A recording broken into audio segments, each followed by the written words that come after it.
Welcome back. اور bulletin میں سب سے پہلے آپ کو اہم خبر دیں گے۔ قطر نے ایران کے 2 لڑاکا طیارے مار گرانے کا دعویٰ کیا ہے۔ قطری وزارت دفاع نے سوشل میڈیا پر جاری بیان میں کہا ایران سے آنے والے 2 لڑاکا طیاروں کو کامیابی سے نشانہ بنایا گیا۔ قطری بحری اور فضائی دفاعی نظام نے 7 بیلسٹک میزائلوں کو بھی تباہ کیا، 5 ایرانی ڈرونز کو فضا میں ہی ناکارہ بنا دیا۔ وزارت دفاع نے واضح کیا ہے کہ خطرے کی نشاندہی ہوتے ہی آپریشنل پلان کے مطابق فوری کارروائی کی گئی اور تمام میزائلوں کو ان کے اہداف تک پہنچنے سے پہلے ہی مار گرایا۔ دفاعی نظام مکمل طور پر الرٹ اور کسی بھی جارحیت کا فوری جواب دینے کے لیے تیار ہے۔ قطر کی جانب سے دعویٰ کیا جا رہا ہے کہ قطر نے ایران کے 2 لڑاکا طیارے مار گرائے ہیں۔ قطری وزارت دفاع نے سوشل میڈیا پر بیان جاری کیا جس میں کہا کہ ایران سے آنے والے 2 لڑاکا طیاروں کو کامیابی سے نشانہ بنایا گیا۔ قطری بحری اور فضائی دفاعی نظام نے 7 بیلسٹک میزائلوں کو بھی تباہ کیا، 5 ایرانی ڈرونز کو فضا میں ہی ناکارہ بنا دیا۔ وزارت دفاع نے واضح کیا کہ خطرے کی نشاندہی ہوتے ہی آپریشنل پلان کے مطابق فوری کارروائی کی گئی اور تمام میزائلوں کو ان کے اہداف تک پہنچنے سے پہلے ہی مار گرایا گیا۔ دفاعی نظام مکمل طور پر الرٹ اور کسی بھی جارحیت کا فوری جواب دینے کے لیے تیار ہے۔ ایران نے خیبر شکن میزائلوں سے اسرائیل پر حملے شروع کر دیے۔ بنجامن نتن یاہو کے دفتر کو نشانہ بنایا، اسرائیلی وزیر اعظم حملے میں بچ گئے۔ نتن یاہو نے ایرانی حملے کا شکار بیت شمس کا دورہ کیا۔ اس حملے میں 9 اسرائیلی ہلاک، 700 سے زائد زخمی ہوئے تھے۔ اسرائیلی فضائیہ کے کمانڈر تومر بار کی رہائش گاہ پر بھی میزائل داغے گئے۔ ایران کی جانب سے تازہ حملوں کے بعد تل ابیب میں سائرن بجائے گئے اور لوگ پناہ گاہوں کی طرف دوڑ پڑے۔ بیرشیبا میں اسرائیلی فوج کا مواصلاتی مرکز تباہ کر دیا۔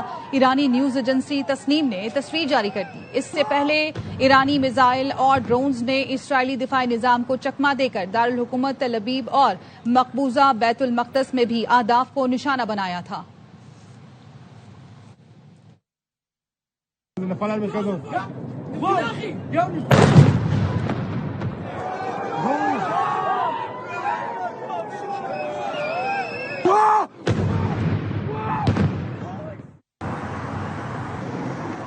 امریکہ نے پاسداران انقلاب کے ہیڈ کوارٹرز کو نشانہ بنانے کی ویڈیو جاری کر دی۔ سینٹ کام سے جاری 18 سیکنڈ کی ویڈیو میں امریکی لڑاکا طیارے کو اڑتے اور پھر ایران میں اہداف کو نشانہ بناتے دکھایا گیا۔ امریکی حکام کے مطابق پاسداران انقلاب کا مرکزی ہیڈ کوارٹر تباہ ہو گیا۔ تنظیم کی قیادت کو شدید نقصان پہنچا۔ پاسداران انقلاب نے 47 سالوں میں 1000 سے زائد امریکی شہریوں کو ہلاک کیا۔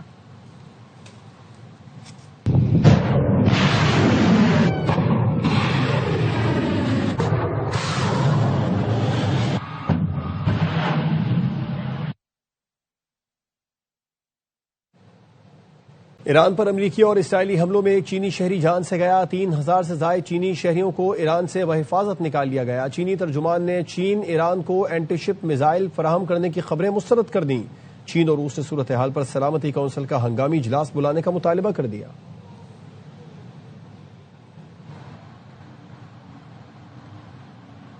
ایران نے ہتھیار ڈالنے اور امریکہ سے مذاکرات سے انکار کر دیا۔ علی راریجانی نے کہا ہے کہ امریکہ کے خلاف طویل جنگ کے لیے تیار ہیں۔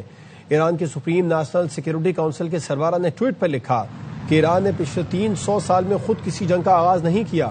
ہماری بہادر فوج نے ہمیشہ صرف دفاعی جنگ لڑی ہے۔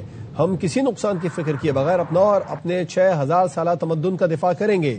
دشمن کو اپنی غلطی پر شرمندہ ہونا پڑے گا۔ ایک شخصیت عظیم الشان امریکہ میں سعودی سفارت خانے کے ترجمان نے اخبار واشنگٹن پوسٹ کی خبر کی تردید کر دی ہے۔ ترجمان فہد ناظر نے ایکس پر لکھا کہ سعودی عرب نے ہمیشہ ایران کے ساتھ سفارتی کوششوں کے ذریعے معاہدے کی حمایت کی ہے۔ ٹرمپ انتظامیہ سے رابطوں کے دوران ان پر کوئی دوسری پالیسی اپنانے کے لیے دباؤ نہیں ڈالا گیا۔ واشنگٹن پوسٹ کا دعویٰ ہے کہ اسرائیل اور سعودی عرب نے کئی ہفتوں تک ایران پر حملے کے لیے لابنگ کی تھی۔ ادھر ایران کا سعودی عرب کی تنصیبات پر حملہ۔ سعودی پریس ایجنسی نے وزارت دفاع کے حوالے سے بتایا ہے کہ ایران کی جانب سے آج راس تنورہ کی آئل ریفائنری پر 2 ڈرون فائر کیے گئے جنہیں فضا میں ہی تباہ کیا گیا۔ ڈرون کا ملبہ گرنے سے آرامکو کی تنصیبات میں آگ بھڑک اٹھی تھی جس پر قابو پا لیا گیا۔ راس تنورہ کی آئل ریفائنری کو بند کر دیا گیا۔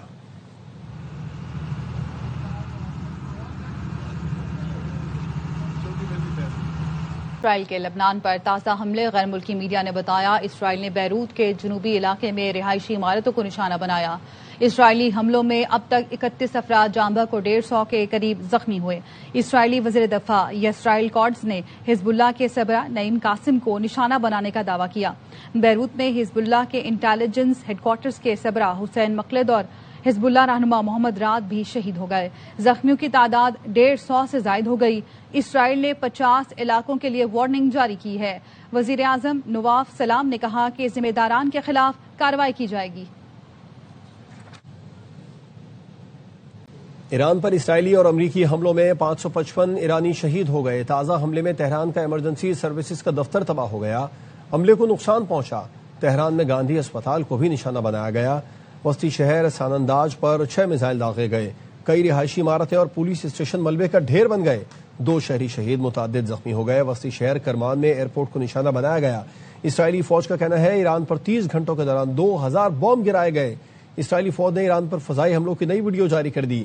ایران کی ballistic missile launcher, missile units, air defence اور فوجی تنصیبات کو نشانہ بنایا گیا ہے.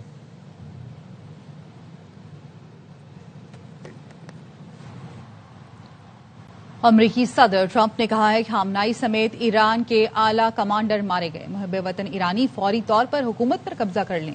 امریکی صدر نے کہا ایرانی فوج اور پولیس ہتھیار ڈال دیں، ہتھیار نہ ڈالیں تو موت کا سامنا کریں. مقاصد حاصل ہونے تک فوجی کارروائی جاری رہے گی.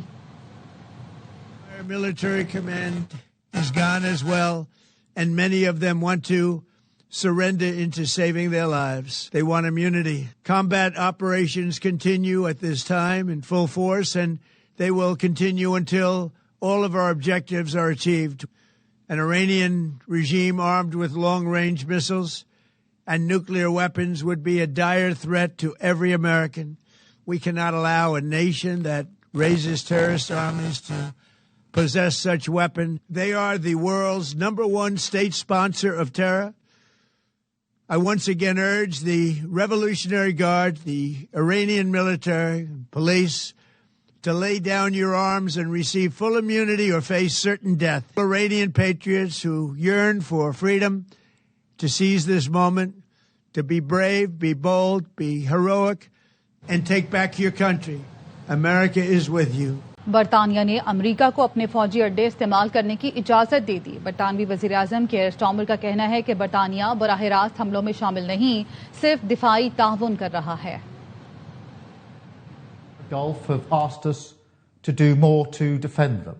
The United States has requested permission to use British bases, and we have accepted this request. We are not joining these strikes, but we will continue with our defensive actions in the region.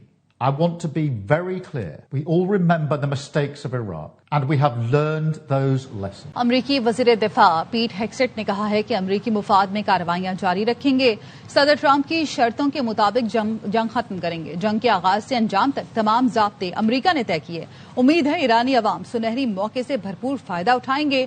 امریکی chief of staff نے کہا ایران میں ایک رات کا operation نہیں، اس میں وقت لگے گا. This is not a so-called regime change war, but the regime sure did change, and the world is better off for it. The mission of Operation Epic Fury is laser-focused. Destroy Iranian offensive missiles, destroy Iranian missile production, destroy their navy and other security infrastructure, and they will never have nuclear weapons. We didn't start this war, but under President Trump, we are finishing it. Their war on Americans has become our retribution against their Ayatollah and his death cult. This is not a single overnight operation. The military objectives that CENTCOM and the Joint Force have been tasked with will take some time to achieve, and in some cases will be difficult and gritty work. We expect to take additional losses, and as always, we will work to minimize U.S. losses. This operation was highly classified so that at each hour, the enemy would see one thing: speed, surprise, and violence of action. صدر Donald Trump کا کہنا ہے کہ ایران سے اصل جنگ تو ابھی شروع نہیں ہوئی ہے. ایران پر بڑی کارروائی جلد ہوگی. ٹرمپ نے امریکی میڈیا کو انٹرویو میں کہا کہ ایپک فیوری آپریشن وقت سے پہلے ہی مکمل ہونے کا امکان ہے. بحرین، اردن، کویت، قطر، UAE پر ایرانی حملے بڑا سرپرائز تھے. ایران پر امریکی فوجی کارروائی کا اگلا مرحلہ انتہائی ہولناک ہوگا. ایران کے شہر بندر عباس میں 18 سے 20 پاکستانی محصور ہو گئے ہیں. 3-4 انڈین شہری بھی شامل ہیں. مردان کے رہائشی مشتبہ علی کا ویڈیو پیغام سامنے آ گیا. محصور پاکستانی مشتبہ علی نے کہا ہے کہ عملے کو شیلٹر ہوم منتقلی کی ہدایت ملی مگر رابطے منقطع ہیں. ایران میں انٹرنیٹ بند ہے. جہاز سے آخری ویڈیو ریکارڈ کی گئی. حکومت پاکستان محفوظ انخلا کے لیے اقدامات کرے. یار کل اور مردان سے مرچنٹ پہ جاب کرتے ہیں اور ادھر ہمارا جہاز بندر عباس پورٹ پہ کھڑا ہے. ادھر بھی ہمیں تھریٹس ملی ہے کہ آپ لوگ ادھر سے نکل جائے سیف جگہ پہ. تقریباً 18-20 بندے ہم پاکستانی اور 3-4 ہم انڈین ہیں. ہمارے لیے ادھر کوئی ریسکیو سروس نہیں ہے کہ ہم ادھر سے پاکستان آ سکے. شیئر کریں. ابھی یہ دھماکے کی آواز سنی ہوگی. ہمارے پاس کوئی انٹرنیٹ فیسلٹی نہیں ہے. ایران نے سب انٹرنیٹ وغیرہ بند کر دیا ہے. بریک کے بعد آپ سے دوبارہ ملتے ہیں ہیڈ لائنز کے ساتھ. دیکھتے رہیے ARY.